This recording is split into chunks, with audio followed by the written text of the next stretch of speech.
I drove home in silence, my mind racing. The evidence was there, all of it pointing to the same conclusion. Olivia was cheating on me. But even as I sat in the dark, the realization sinking in, I could not bring myself to confront her.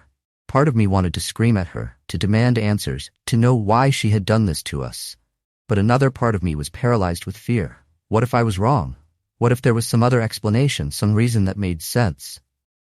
When she came home that night, soaked from the rain, she smiled at me like nothing had changed. I felt the tears welling up in my eyes, but I held them back. I could not let her see me break. Not yet. We went to bed in silence, her body curled up next to mine, as if everything was still the same. But I knew better now.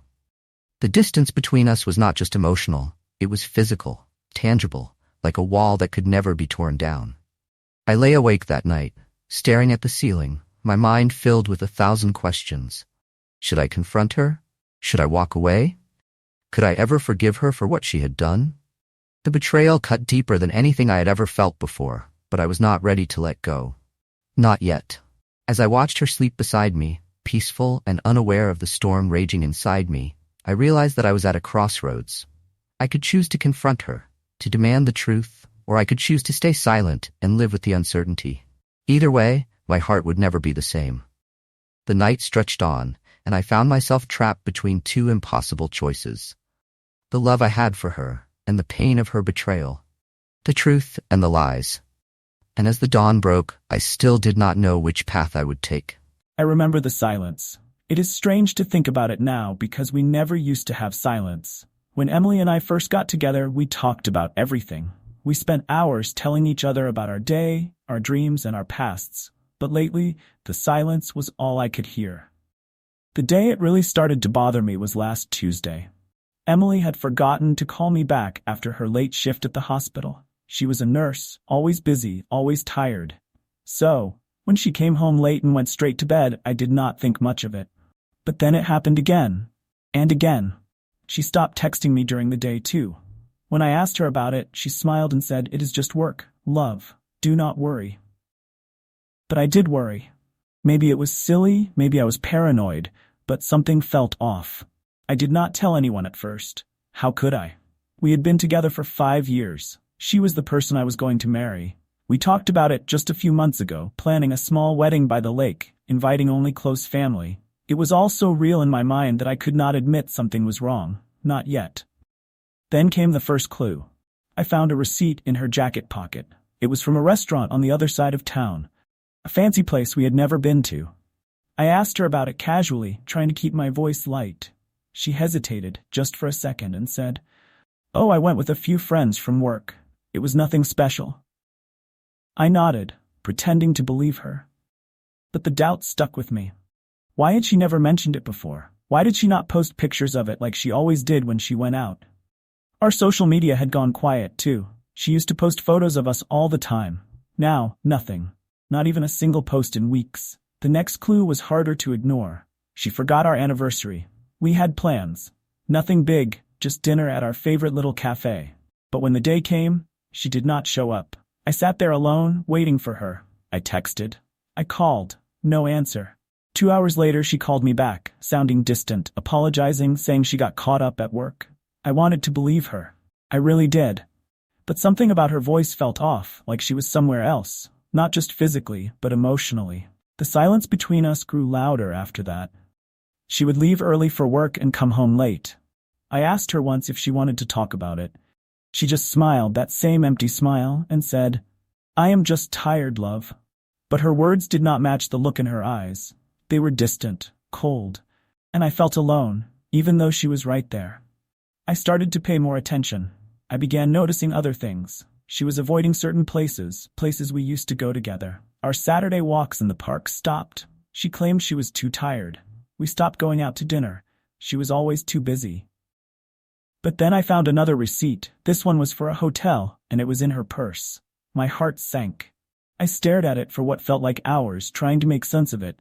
When I confronted her about it, she looked shocked, even hurt.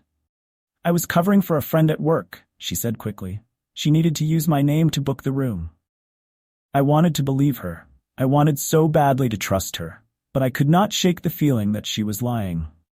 Everything felt wrong now. Every conversation was forced, every smile felt fake. And yet, I still held on. Maybe I was afraid of the truth. Maybe I did not want to believe that the woman I loved could betray me. But the final piece fell into place last weekend.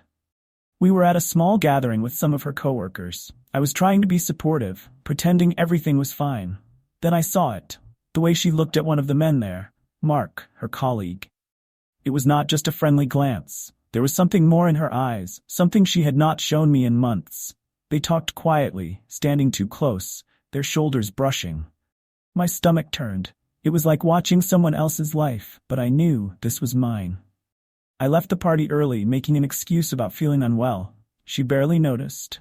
When she came home later, she did not even ask how I was feeling. I waited until she fell asleep, her back turned to me, her breathing slow and steady. And then I got out of bed and checked her phone. I had never done that before, but I needed to know. What I found made my blood run cold. There were texts, dozens of them, messages between her and Mark. Conversations that started off casual, then grew more intimate. Late-night texts about how much they missed each other, how they could not wait for the next time they would meet. Photos of them at the hotel, together. I felt like I could not breathe. My hands shook as I scrolled through the messages. Everything inside me wanted to scream, to wake her up, to demand answers. But I did not.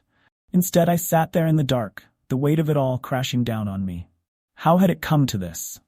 How had we gone from planning our future together to this silence, this betrayal? The next morning, I confronted her.